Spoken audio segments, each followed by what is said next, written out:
the time of year for predictions, but more than most years, this one feels hard with a lot of moving parts that could influence everything from the job market's health to housing costs. Let's not forget the risk of recession. Sean Speer is a policy expert and contributor to The Hub. Armine Yalnizyan, an economist and fellow at the Atkinson Foundation. Great to see you both. Good to be here.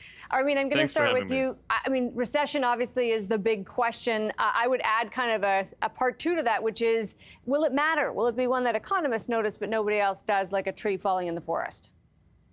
This will be the weirdest recession we've had since probably the Second World War, the end of the Second World War, in the sense that we haven't seen unemployment at these levels for half a century. And usually the pain point in recessions is people losing jobs. And right now, we can't get enough people to do the work that's out there because of demographic phenomena mostly, but for other reasons too. So that's going to be like, this is going to be a recession unlike, it's not your daddy's recession, let's just put it that way.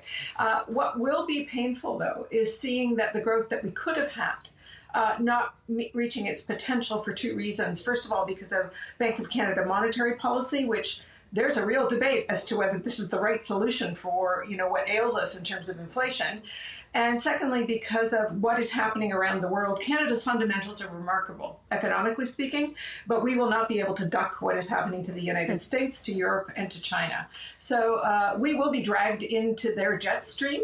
And the question is, how bad will it get? So, and Sean, of course, Armine is referring to this job-full recession that we expect to have. What's your expectation of, do we get one, when we get one, how bad it is? What does it all mean?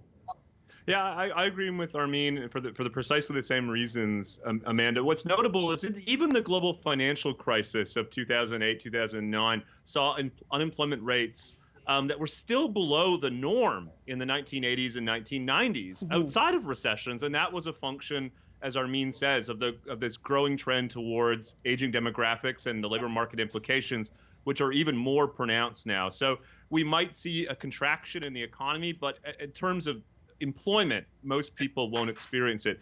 The big issue for me in 2023 is a year of normalized interest rates. We've experienced extraordinary interest rates now for more than a decade, and I think we've kind of come to forget what it means to live in an economic environment in which we have interest rates 3, 4, 5%. I think it's going to have implications for government budgeting. It's also going to have implications for the broader economy. I'm sure, Amanda, some viewers are familiar with the notion of so-called zombie businesses. These are businesses that were able to access capital in a low interest rate environment with business models or business cases that may have in hindsight been, can I put it, a bit flimsy? Yep. In a world in which cash or capital costs more, I think businesses, individuals, governments are going to face more scrutiny they had in a long time, and that's going to have reverberations throughout the economy. In some ways, healthy ones, we can argue, right? Where people get more careful with their money when it's more expensive.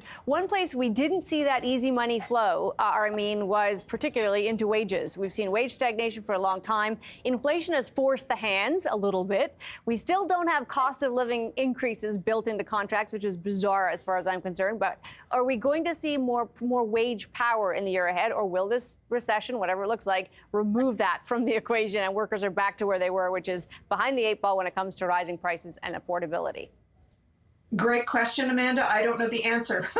What we are witnessing because of tightening labor markets and labor markets that were tight in 2019 before the pandemic hit, we hit 50-year lows in unemployment for a few months before the pandemic hit too. So we are looking at the best bargaining conditions for workers we have seen in many, many decades. But to your point about concerns about recession, and in fact, we are seeing more companies shutter after 2.5-3 years of pandemic conditions. Higher borrowing costs for those that were just hanging on by their fingernails means a lot more jobs are closing. So the bargaining power that was there before the Bank of Canada started raising interest rates is perhaps muted now. Secondly, a lot of the contracts that would be coming through that do have COLA built into it, cost of living adjustments built into them, like some of our income supports, are based on automatic inflation indexed benefits. most of those contracts are going to be in the public sector because that's where the highest number of unionized workers are. And so you're going to get this weird mix of things that are built into contracts. These are contracts like a business having their contract ripped up wouldn't tolerate it. Yeah. But the idea that the COLA will not be kicking in until agreements finish and negotiations finish, which means a serious lag in when the catch-up will take place. Yeah. And secondly, this bogus fight between the public and the private sector as to who's seeing the biggest increases. Frankly, in the last 10 years, the public sector has seen much lower wage increases than in the private sector. And the very famous case is in Ontario, the government of Ontario putting a cap on nurses' wages at 1% when we have had a terrible time trying to find enough nurses to do the job. Sean, I want to ask you, because we're going to run out of time, but have we slayed inflation? We paid a big price. Some will argue, as Armine alludes, the Bank of Canada has been off track. Is it done? Did it at least do the job with the pain we're going to experience? I think the signs are certainly promising, that a combination of resolve on the part of central banks, not just in Canada, but around the world, and some of these trends that we're seeing in the broader economy should put inflation on a more sustainable path going forward. And let me just finish with one point. I'm sensitive to time, but I think one issue for viewers to monitor going forward is the politics around energy transition. It was a big issue in 2022 in light of what we're seeing in Europe and elsewhere. One can't help but think, Amanda, that agenda might be losing some steam, and that may result in a bit of a boom in Canada's oil and gas sector as people sort of start to think about what are the trade-offs with the level of ambition that we've seen around climate policy and energy transition more specifically. So that's something that I'll be watching closely in the coming year. And that is all we have time for, which means, Sean, I don't have time to get to your wild card prediction. You made it in the Hub this morning that the Maple Leafs win the Stanley Cup this year. But I want it on the record in case you're right. If you're wrong, I don't have time to make fun of you right now. So we're going to leave it at that. But Sean Speer of the Hub, Armine, Yalnizyan, Atkinson Foundation, thank you for being with us.